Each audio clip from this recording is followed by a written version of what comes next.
Bonjour à toutes et à tous, j'espère que vous allez bien. Je suis heureuse de vous retrouver aujourd'hui dans RBK Media. Et ce mois-ci, nous célébrons l'art sous toutes ses formes. Et donc, j'ai l'honneur d'interviewer Manoa Michelot, qui est danseur, chorégraphe et fondateur du cabaret L'Étoile Bleue, où nous sommes aujourd'hui pour cette interview. Bonjour. Bonjour Rebecca.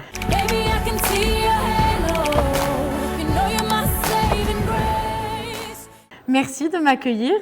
Je suis très heureux de vous accueillir ici dans ce lieu historique. Oui, moi aussi. Parle-nous un petit peu de ce lieu avant qu'on rentre dans l'interview pour parler de toi. On est ici dans un lieu historique à Marseille parce qu'on est dans un des tout premiers cinémas de Marseille.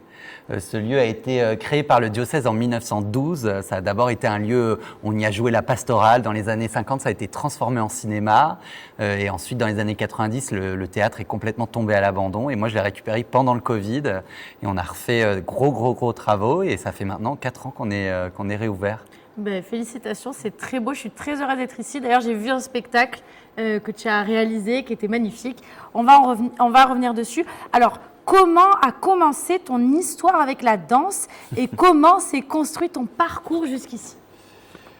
Eh bien, mon histoire avec la danse, ça commence à remonter. Moi, je danse depuis que j'ai l'âge de 6 ans. Je crois que j'ai vu un ballet à la télé. J'ai dit à ma mère, maman, inscris-moi à la danse, je vais aller danser. Donc, j'ai commencé comme ça, une fois par semaine.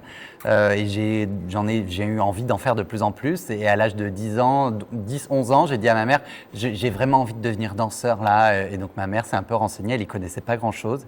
Et elle a dit, OK, on va t'inscrire au conservatoire. Donc, moi, je vivais à Poitiers. Donc, je suis partie de chez moi à l'âge de 11 ans. J'ai été dormir chez ma prof de danse à 11-12 ans. Et ensuite, ma prof a dit, maintenant, il faut qu'il aille dans une grande école s'il veut devenir vraiment danseur. Et je suis partie dans l'école chez Rosella Heiter, qui est une des 5 meilleures écoles de danse en France, à l'âge de 13 ans. J'ai fait de 13 à 14 ans, 15 ans là-bas. Et ensuite, je suis arrivé à Marseille, au Ballet National de Marseille, où j'ai passé tout mon lycée, toute ma fin de collège et mon lycée. Et j'ai eu mon diplôme à 18 ans. Donc, bravo. Ça remonte, ouais. Du coup, tu avais toujours des cours école et cours de danse, tu étais en sport-études, quoi. Exactement, on était en danse-études, on avait école le matin et l'après-midi, on allait danser, ouais. Alors, quelles ont été les plus grandes difficultés que tu as rencontrées dans ce métier, que ce soit au niveau physique, au niveau mental, au niveau artistique, parce que faut tenir la cadence quand même, hein.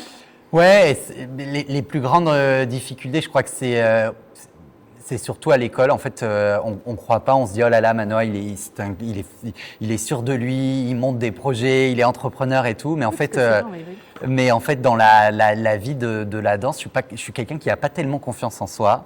Et c'est assez dur quand vous avez 15 ans et que vous vous retrouvez avec des gens avec qui la journée vous dansez. Et en fait, chacun a envie d'avoir le rôle, chacun a envie de danser, chacun a envie d'avoir des corrections du prof. Et en fait, le soir, vous êtes dans la même chambre et vous êtes amis avec ces personnes. Donc ça, c'était pas facile.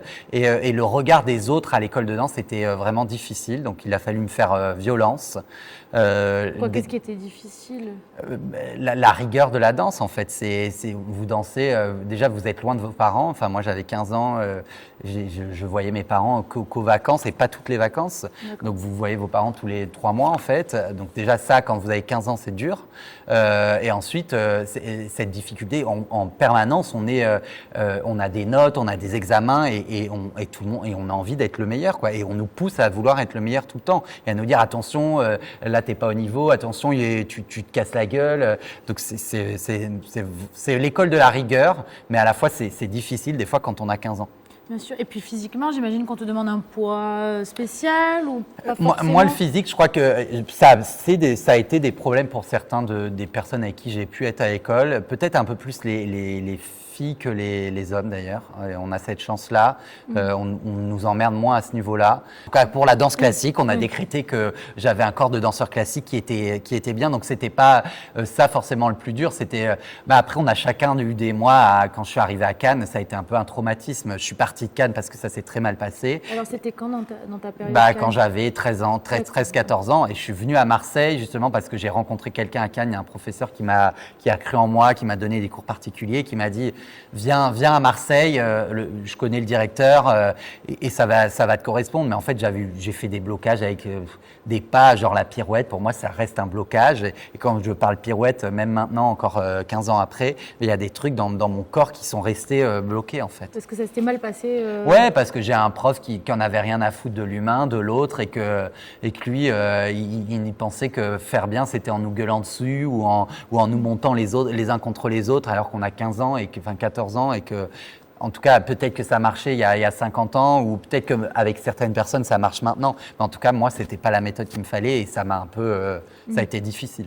En tout cas, faut vraiment être passionné du coup parce que tu vis pour la danse. Parce qu'après 18 ans, qu'est-ce que tu as fait 18 ans, j'ai eu mon diplôme du coup de l'école de danse et là se pose la question, et soit les gens arrêtent de danser, retournent faire leurs études, soit on décide de rentrer dans une compagnie.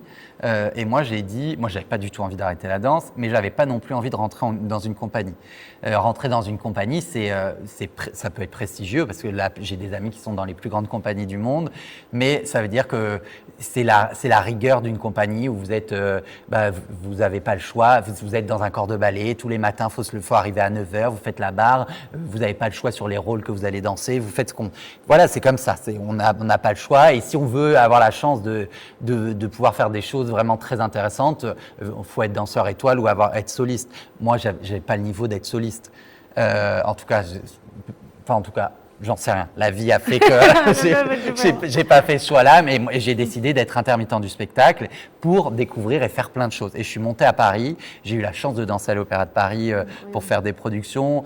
Là que j'ai découvert qu'on pouvait danser à la télévision. J'ai dansé avec Nagui dans Taratata. J'ai été danser avec des chorégraphes contemporains. Je suis parti en tournée en Asie.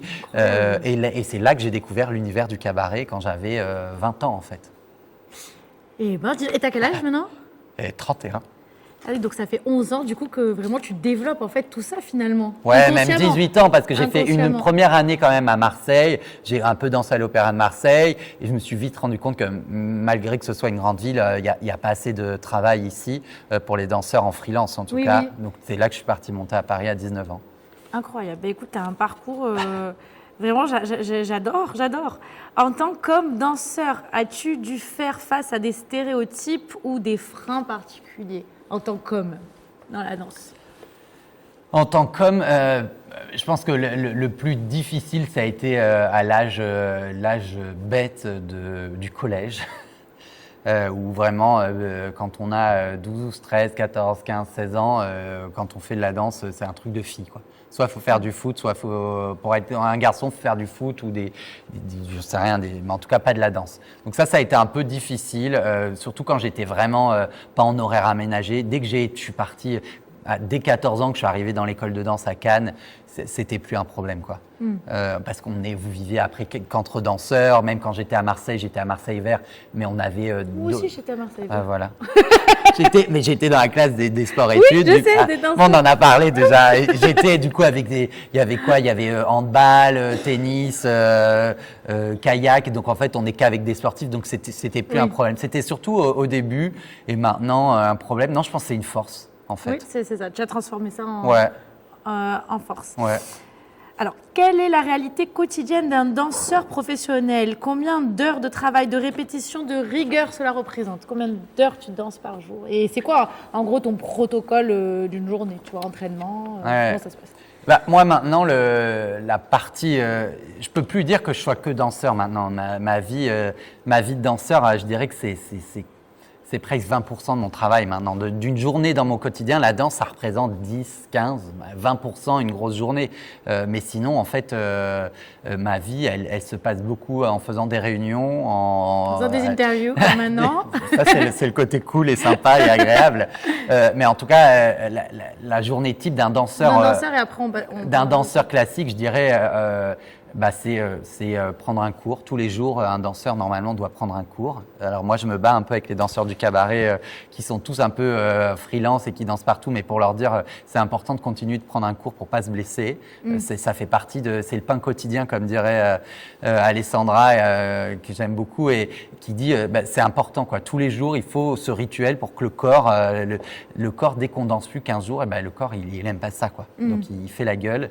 Donc ça, ensuite, il y a des répétitions. Donc, en période de création de spectacle, on répète 8 heures par jour pour apprendre le nouveau spectacle. Et ensuite, c'est les spectacles les fins de journée, en fait. Ouais. Mais donc, physiquement, comment tu tiens? Vous avez des petits rituels, des petits secrets? Après, chacun je sais que Jade, par exemple, une danseuse du cabaret, elle fait pas forcément des cours, mais elle va faire pas des cours de danse, mais elle va faire des cours de yoga, elle fait du trampoline, elle fait du pilates. Chacun a sa routine et je pense que c'est quand même une hygiène de vie. On fait quand même attention, quoi. Oui, bien sûr. C'est important. Et donc, justement, aujourd'hui, tu es un entrepreneur. Donc, comment tu as basculé, comment tu arrives à allier justement l'entrepreneuriat, la danse, la création, parce qu'il faut être créatif. Bon, tu es créatif, mais il faut produire. Tu vois, comment tu arrives à mélanger tout ça? La vie d'entrepreneur, je dois dire que ça s'est fait un peu de façon naturelle. J'avais 22 ans quand j'ai dit, donc je dansais, je dansais beaucoup. Et je revenais de temps en temps à Marseille et j'ai été voir un cirque à Marseille qui était en tournée, c'était Bouglione, parce que moi j'aime beaucoup l'univers du cirque, et ils étaient en tournée sur les plages du David. Et j'y suis allé avec des amis de l'époque et il y avait des danseurs et on est sortis de là, on s'est dit quand même, c'était des danseurs de cabaret et on s'est dit, Marseille c'est la deuxième plus grande ville, il n'y a pas de cabaret à Marseille. Mais c'est pas possible. Et donc l'idée est comme ça, je suis rentré à la maison le soir. Et j'en ai parlé à mon mari, qui n'était pas mon mari à l'époque, et je lui ai dit mais ce serait génial quand même. Il me dit mais Mano, vas-y, lance-toi. Et en fait, ça c'était, je pense, au courant de l'été. Et 3 mois après, j'ai ouvert le cabaret. Et en fait, quand j'ai ouvert le cabaret, je pense que quand on ouvre, je me suis dit au début, ma vie artistique, ça va être plus important. Je vais passer mon temps à créer, à réfléchir à des costumes, à monter des chorégraphies, à répéter avec les artistes. En fait, au fur et à mesure, on se rend compte que oui, on en fait de la partie artistique, mais on n'en fait plus tellement dans notre vie. Il y a d'autres choses qui prennent le dessus, en fait. Donc maintenant, presque les moments dansants, les moments de spectacle, c'est presque mes petits moments de répit dans mes journées d'entrepreneur. Mais ce qui est intéressant d'être entrepreneur dans la culture, souvent on se dit « Ah là là, mais toi tu diriges un cabaret, ça va, c'est du spectacle ». Oui, c'est vrai, mais il y a quand même, c'est 25 collaborateurs, c'est quand même une vraie petite PME avec plein de métiers différents et des vrais enjeux financiers. Bien sûr, c'est passionnant. Juste avant de monter sur scène, qu'est-ce que tu ressens? Et pendant le spectacle? Disons, le moment, avant de monter sur scène dans un spectacle que je n'ai pas fait des centaines de fois, parce que quand on a fait là le spectacle qu'on joue actuellement, là je l'ai presque fait 40 fois, donc en fait maintenant il y a plus de stress, je monte avec... c'est presque, j'ai envie de vous dire, vous allez acheter votre pain, pas vous montez sur scène comme ça, quand vous avez tellement fait le spectacle, c'est ça. Mais quand vous êtes à la première d'un spectacle ou un spectacle où c'est vraiment les tout débuts, en fait, moi, souvent, je me dis, mais quelle horreur, mais pourquoi tu fais ce métier? Arrête tout de suite de faire ce métier. Parce qu'en fait, c'est une dose de stress et d'adrénaline tellement intense que vraiment, à chaque fois, je me dis, mais pourquoi tu t'infliges ça à ton corps? C'est tellement de stress de se dire, on se dit, est-ce que déjà, première chose, est-ce que je vais me rappeler des chorés? Ensuite, mais est-ce que mon corps va me lâcher? Et moi, le stress, il crée un truc en moi, comme si mes jambes, elles étaient complètement toutes molles. D'un coup, comme si j'allais m'écrouler, quoi. Donc, c'est assez terrible. Mais j'imagine que ça va monter sur scène. Le rideau, souvent, est fermé et je cours en rond. Mais ça, c'est pas que moi. Après, chacun a ses petits trucs. Mais je sais que d'autres danseurs, ça leur fait ça comme ça, où les jambes, on a l'impression qu'on a les jambes très lourdes, quoi. Donc, en fait, je cours en rond pour vraiment garder du cardio et garder du souffle et que mes jambes, elles soient hyper dynamiques, où je saute. Et du coup, après, on rentre. Donc, il y a ce moment de stress qui est là, à 1 heure avant de monter sur scène, et en fait au bout de 5 minutes sur scène on oublie complètement ça, et après ça y est, on a beaucoup répété et c'est parti. Après c'est que du moment Les premières, c'est quand même beaucoup de concentration, mais une fois que vous avez fait le show 40 fois, et là, c'est une équipe avec qui c'est des amis. Enfin, ma partenaire, Héloïse, je danse avec elle depuis des années. On est amis dans la vie. Elle était là à mon mariage, j'étais là à son mariage. C'est vraiment une histoire d'amitié. Et donc, en fait, danser avec des gens que vous aimez, ou en tout cas être sur scène avec des gens, pas forcément qui sont vos amis, mais des gens avec qui vraiment c'est des gens que vous appréciez, et ben en fait, le public qui vient dans la salle, nous, on prend du plaisir Et on prend du plaisir, je l'ai vu le spectacle et c'était vraiment, vraiment, vraiment bien. Est-ce que la scène a été pour toi un lieu de libération, voire de reconstruction? Je penserais que la reconstruction, non, un moment de libération. Après, moi, je suis quelqu'un qui déjà dans la vie sort beaucoup mes émotions. J'ai pas le mal à ça. J'ai la chance d'avoir un papa et une maman qui m'ont laissé vivre et en tout cas décider des choix que j'avais envie de faire, d'être qui j'avais envie d'être. Et ça, je pense que c'est grâce à eux que j'ai pu monter toutes ces choses et que je suis qui je suis. Je pense que c'est un moment où vraiment en fait, soyons honnêtes, moi je suis lion, ascendant lion, j'aime être sur scène, j'aime qu'on me regarde, j'aime ces choses-là. Donc en fait, la scène, c'est un aboutissement de ce que je suis et c'est peut-être le summum et l'endroit où vraiment je me sens le mieux en fait. On peut être, effectivement, on peut être qui on veut, mais j'ai des anecdotes d'artistes qui sont passés au cabaret. Je pense à une danseuse qui a travaillé de nombreuses années avec moi qui s'appelle Laurie, qui est une danseuse exceptionnelle et vous la voyez vous allez manger au resto avec elle, vous êtes 10, elle est capable vraiment de ne rien dire pendant tout le repas, mais rien. Vous la voyez sur scène, il n'y a qu'elle sur scène, elle est incroyable, elle rayonne, elle joue avec le public, elle s'amuse et là vous vous dites ah ouais, pour elle effectivement la scène c'est vraiment un échappatoire, ça lui permet d'être ce que je pense elle n'ose pas être dans la vie de tous les jours et je trouve ça assez magique que la scène puisse permettre ça. Et on peut faire un peu. Moi, je suis pas adepte des spectacles. En tout cas, il en faut, et c'est très bien qu'il y en ait des spectacles avec des vrais messages. En tout cas, des messages politiques.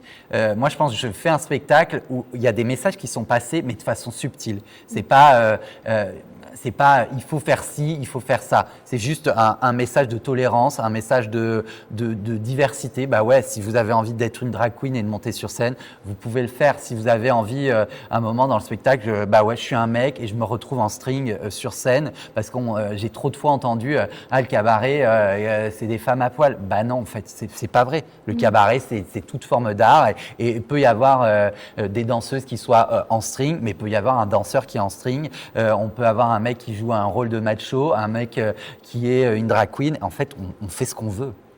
Et c'est ce message-là que j'ai envie de transmettre. Ouais. Alors, quel est l'objectif profond du cabaret aujourd'hui? Vraiment, quel est ton... En fait, c'est le message à transmettre, c'est que justement, on peut faire ce qu'on veut, mais est-ce qu'il y a un objectif derrière ou pas du tout? Si, moi je pense que il n'est pas dit clairement, mais en tout cas, dans tout ce que j'essaye d'impulser et de ce que maintenant, quand on est 25, c'est pas juste moi. En tout cas, je l'impulse à travers les équipes qui ensuite vont l'impulser avec les spectateurs. Mais en tout cas, moi, c'est un moment. J'ai envie que les gens viennent.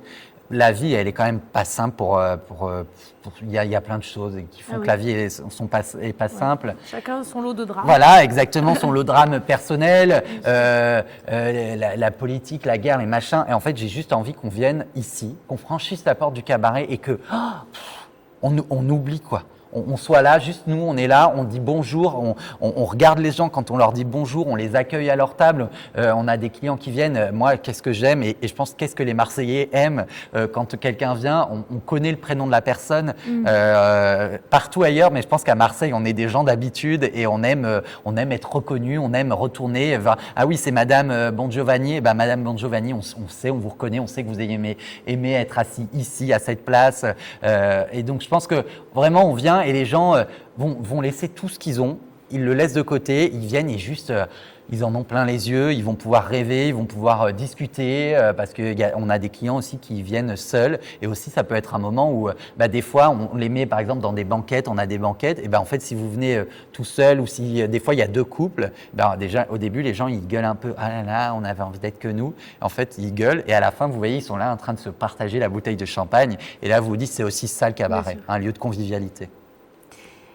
Combien de représentations sont prévues actuellement ? Alors la saison, cette saison là qui est déjà bien entamée, donc une saison ça va de septembre à mi-juillet pour nous. Cette saison ça va être 150, 160 levées de rideaux. Donc quand je dis levée de rideau, ça comprend tout ce qu'on fait. Hein. Donc vous avez de la revue, avec la revue 3-2-1 chanté, ça c'est à peu près 80 dates. Et ensuite vous avez des spectacles d'humour, vous avez des shows drag. Alors justement, dis-nous un peu tout ce qui est prévu là. On a du jazz, tous les mois, il y a au moins 2 à 3 drag shows par mois ici au cabaret. C'est pas des productions du cabaret L'Étoile Bleue. Hein. Nous, la seule chose qu'on produit, c'est la revue 3-2-1 chanté. Okay. Et le reste, moi j'avais envie que ce lieu soit un peu le lieu de toutes les cultures et on accueille des drag shows qui viennent de Paris, de Marseille. On a Miss Martini qui est la première drag queen à avoir porté la flamme olympique qui vient, ça fait maintenant 3 ans qu'elle fait un show tous les mois. Mais on a aussi Lana Kota qui fait du drag burlesque. On a Don Giovanna qui est notre chanteuse lyrique qui fait aussi son spectacle. Donc ça a une place aussi importante au cabaret. Là, on prépare forcément les fêtes de fin d'année avec le gros moment du 31 décembre, qui est toujours un grand défi pour moi. Moi, j'aime bien les défis et on fait toujours un 31 ici. Alors, ici, c'est une petite jauge. Hein. On est à 140, c'est déjà quasi complet. Là, il reste une dizaine de places. Mais on fait un deuxième spectacle au Palais de la Bourse, dans ce lieu qui est magique. Incroyable. Exactement. 31 décembre. Palais de la Bourse, on fait une soirée dîner-spectacle avec repas, animation pendant le repas, spectacle. Ah oui, d'accord, le 31, c'est pas ici, c'est... Il y en a 2. Il y en a un ici et un au Palais de la Bourse. Donc ça, là, on est à fond dans les commercialisations. C'est le gros défi du 31 décembre, mais c'est déjà la 3e fois qu'on le fait. Donc là, cette année, l'année dernière, on était complet, donc cette année, bien sûr, il n'y a pas de doute. On croise les doigts, mais il n'y a pas de raison. Après, il y a plein de... Là, dans 1 an, on fêtera les 10 ans du cabaret. Déjà 10 ans. 2017, 4 ans que je suis ici, mais avant le cabaret existait ailleurs. Donc ça fera 10 ans. Donc on prépare aussi une grosse soirée au Silo pour les 10 ans avec tous les artistes qui sont passés. On a la chance d'avoir... on a encore Jean-Luc Reichmann qui est venu faire son anniversaire et qui vient tourner tous les ans, il vient tourner avec sa série Léo Mattei. On a le plaisir de l'accueillir toujours avec une gentillesse et toutes les équipes sont là, on danse dans la série. C'est génial. On a Ziz du Panier que pas mal de Marseillais connaissent, qui est la marraine du cabaret. Donc c'est aussi ça le cabaret, c'est tous ces mélanges. Et du coup, comment on peut suivre un peu l'actualité sur le site ? Sur le site, sur les réseaux sociaux, Insta, Facebook, on a Julie qui gère la com d'une main de maître et qui anime tout ça. On essaye d'être vraiment un peu actif sur les réseaux sociaux et j'essaye aussi des fois de montrer ce qui peut se passer derrière parce qu'en fait, ça intéresse les gens aussi. On voit ce qui se passe devant, mais on ne se rend pas compte que aussi le cabaret, c'est aussi un atelier de couture à plein temps. Donc là, on est là, mais en fait, sous la scène, vous pensez… Non, il n'y a pas des esclaves sous la scène. Tu peux nous montrer, on va aller voir. Mais on va y aller. Et on a Anatole qui est notre chef d'atelier et qui, lui, est là à l'année. Et c'est lui qui crée tous les costumes du cabaret L'Étoile Bleue. 95%. Et là, et en plus, il y a du monde avec lui parce que comme il y a beaucoup de spectacles tous les jours, et il faut refaire des nouveaux costumes et réparer parce que les costumes s'abîment très vite. On va aller voir ça. Mais du coup, comment t'es inspiré pour faire tout ça ? Tu te fais aider? C'est quoi ton truc? Tu vas dans la nature? Tu fais du yoga? Non, mais en fait, je m'ennuie quand j'ai pas d'idée. Donc, j'ai toujours là, derrière ça, on se rend pas compte, mais il y a un local de 700 mètres carrés. On va aller voir là aussi. Non, ça on peut pas. On peut pas. J'essaye, mais en fait, j'ai envie d'ouvrir un bar clandestin avec refaire un espace de bureau et tout. En fait, les projets, c'est ça qui m'anime. Une fois que le truc tourne, je suis content et tant mieux. Mais en fait, ce qui m'excite et ce qui me donne l'adrénaline, c'est de se dire, mais comment on peut faire, comment on va trouver les budgets, comment on va y arriver. Donc, mon mari, des fois, il dit, calmos, arrête-toi. pas. Il est dans quoi ton mari? Il a monté, il est l'associé du cabaret. D'accord. Et quand je l'ai rencontré, il était directeur marketing chez Orange, mais maintenant il a monté sa boîte et il fait de la formation. Et je pense que c'est ce qu'il dit. Mais cette envie de créer que j'ai, et ça lui a donné aussi, lui aussi envie de créer sa boîte. Vous vous stimulez mutuellement. Exactement. Et ça, c'est beau. Et ça, c'est des beaux couples qui se tirent vers le haut. Et c'est pas toujours d'actualité. Tu as sûrement donc vécu des instants très, très, très, très forts. Et est-ce que tu peux nous partager une anecdote marquante, en coulisses ou sur scène? Non, les deux mêmes, coulisses et scène, tiens. Ouais, je sais pas, mais il y a tellement de... Le truc qui t'a le plus marqué? Le plus marqué, en tout cas, je pense le moment où j'ai eu le plus d'émotions, ça a été, ou qui a été le plus difficile, ça a été l'ouverture du lieu ici. Quand j'ai vraiment dû ouvrir, je pense que j'ai ouvert ici. Dites-vous bien qu'une heure avant que les gens arrivent, les moquettes, elles n'étaient pas installées, les moquettes étaient roulées, le plafond n'était pas peint, on a dû dérouler les moquettes à la main, ça soulevait la poussière, j'avais pas de chauffage, j'ai dû courir chez Kiloutou pour louer un gros soufflant de chantier. Une heure avant? Ah, c'était l'horreur. Franchement, les travaux, c'était l'horreur. Mais vous voyez, maintenant, Et j'ai dit plus jamais de travaux, alors que là, c'est pas grave, je suis en train de me lancer dans un autre truc avec des travaux, mais en fait, on oublie vite ce qui est pas bien et on garde. Donc, je crois que le moment fort pour l'instant de la vie, en tout cas de ma vie du cabaret, ça a été ce moment d'ouverture où juste avant rien n'est prêt. En fait, vous montez sur scène, mais vous savez même plus ce qui se passe. Vous dormez plus depuis un mois. Vous dormez 2 heures par nuit. Vous savez même pas comment vous allez payer les entrepreneurs et vous vous dites c'est pas grave, on y va. Vas-y Manoir, allez avance. Et ça a été un moment où peut-être que là on le redit avec du rire, mais ça a été des grosses nuits de pleurs, de larmes et de douleurs. Et je dirais le moment le plus fou que j'ai passé, je pense que c'est pas au cabaret, c'est quand je suis parti tourner en Asie avec une compagnie de danse contemporaine et j'avais une équipe. Moi, j'étais un peu moi maintenant parce que maintenant je dois être un peu le chef, donc il faut pas que je fasse n'importe quoi et que je fasse rire tout le temps, tout le monde. Mais là, j'étais un peu le clown de la bande et donc on était donc du coup en Corée. Et on était 8 danseurs et j'avais une chorégraphe qui était un peu folle. Et on faisait des heures et des heures de répétition, mais sans vous arrêter. C'est-à-dire que vous êtes sur le plateau scénique pendant 15 heures d'affilée. Donc c'est pour le corps, ça c'est éprouvant et tout. Et d'un coup, j'étais en coulisses et il y avait un caddie à course. Et on faisait Gisèle, donc un ballet classique et tout. Et je monte, le spectacle c'était revisiter la folie de Gisèle. Et je prends le caddie à course et je dis à la danseuse, monte dans le caddie à course. Et là, il y avait une des danseurs qui répétait un autre passage où nous on n'était pas. Je lui dis, mets ton costume. Elle s'était mis un costume, elle s'était mis des couettes comme ça, elle a fait ses bras d'acier. Elle faisait n'importe quoi. Et d'un coup, je suis arrivé sur scène avec ce chariot et on roulait partout et la chorégraphe, elle a pété un câble et tout. C'était n'importe quoi. Il faut savoir que dans toutes les dernières de production, que ce soit dans des grosses maisons d'opéra ou même des théâtres, quand c'est la dernière représentation d'un spectacle, on se fait des petites horreurs.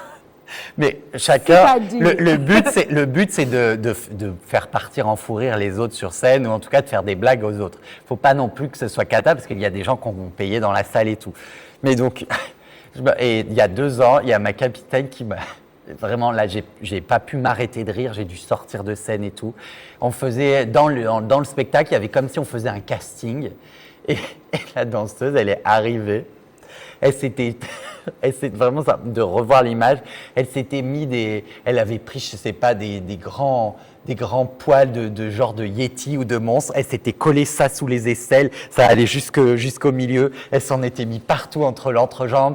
Et là, elle s'était mise à chanter. Et elle devait chanter alors qu'elle chantait très bien. Elle s'est mise à chanter une chanson en allemand, comme si elle a imité une bavaroise parce qu'elle est allemande mais sans aucun accent. Elle s'est mise à chanter comme ça, faire la paysanne du fin fond de la campagne. Et là, mais les gens ils pensaient que ça faisait vraiment partie du spectacle, alors que pas du tout. Normalement, elle devait venir, elle faisait le casting, on devait lui dire allez, on t'embauche, tu viens dans le spectacle. Sauf que là, ça n'avait ni queue ni tête. Moi, j'arrivais plus de m'arrêter de rire. Du coup, je suis sorti. C'est le régisseur qui a parlé à ma place. Enfin, c'était n'importe quoi.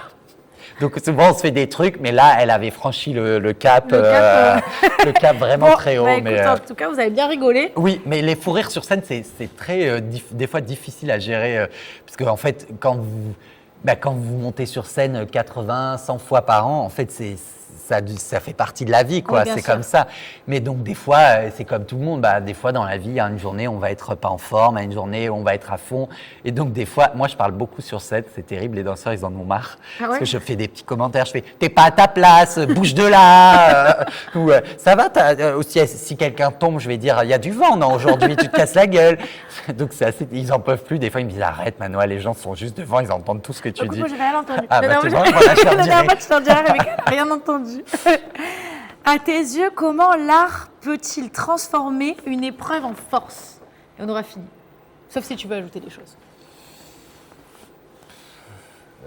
Je pense que l'art, ça permet de dire des choses.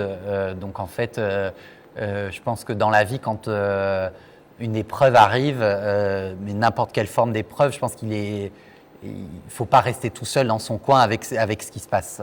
Et souvent, c'est ce qu'on a envie de faire, en tout cas pour avoir vécu. Des fois, j'ai eu, comme tout le monde, des moments un peu difficiles. Et on a tendance en tout cas, moi, j'ai tendance à vouloir me mettre dans un coin et on se dire, je vais régler ça tout seul. Je pense qu'en fait, il faut se servir de l'art pour sortir ça. Et je pense que c'est ça que ça sert. Après, même les grands génies, les grands peintres, ils étaient... en tout cas, ils avaient des choses à dire. Et je pense que des fois, je ne dis pas que tous les grands artistes sont torturés, mais souvent, ça peut partir d'un moment douloureux. Moi, je vois des moments où j'ai fait des duos un peu, par exemple, je repense à un duo avec Alessandra que j'ai fait où je dansais Carmen justement avec Héloïse il y a quelques années. Carmen qui a en plus cette mise en scène et cette chorégraphie d'Alessandra, c'était assez dur où l'homme tuait Carmen et après se donnait la mort. Et c'est quand même, c'est hyper dur de jouer ça quand même, un moment comme ça. Mais en fait, quand vous jouez ça, vous vous servez de ce que la vie a pu vous apporter. On sait pas, je sais pas ce que ça fait de moi mourir, je sais pas ce que ça fait de donner la mort à quelqu'un. En tout cas, avec ce qu'on peut vivre, ce qu'on peut savoir, on essaye de rentrer tout ça à l'intérieur de nous. Mais je pense que vraiment l'art, ça permet de sortir toutes ces choses qu'on peut avoir en soi. Merci beaucoup, Manoa, pour cette interview. Est-ce que tu aimerais dire quelque chose, ajouter quelque chose? Non, je pense que s'il y a une chose que j'ai envie de dire, c'est juste inciter aux gens à aller voir des spectacles. Et on le dit beaucoup à l'opéra, on nous dit allez voir des spectacles, la culture pour tous. C'est vrai, mais je pense qu'il ne faut pas hésiter à aller voir des choses auxquelles on n'irait pas facilement. Moi, par exemple, je ne suis pas quelqu'un qui aime le hip-hop ou le rap, mais en fait, par curiosité, j'ai déjà été voir un spectacle de hip-hop et je dis pas que j'ai tout adoré, mais en tout cas, à l'intérieur de ce spectacle, j'ai réussi à trouver des moments qui ont pu faire, en tout cas qui m'ont déclenché certaines émotions. Et donc je pense qu'il faut naturellement, allez-y. J'ai été voir Mireille Mathieu en concert, ça paraît dingue de se dire, en fait j'ai vu l'affiche de Mireille Mathieu, c'était au Silo, j'ai dit tac, je prends de place, je vais voir Mireille Mathieu. Et moi je connaissais aucune chanson de Mireille Mathieu. Et j'ai emmené mon mari qui avait pas du tout envie de venir et il m'a dit je pensais, et en fait on se laisse aller, il y a des moments d'émotion, des moments où on se dit oh c'est un peu machin, mais en fait c'est cool, c'est ça le spectacle, c'est ça l'art, il va se passer des choses en nous et je pense qu'il faut se laisser aller à aller voir des choses. Merci beaucoup. Merci et à bientôt. À bientôt.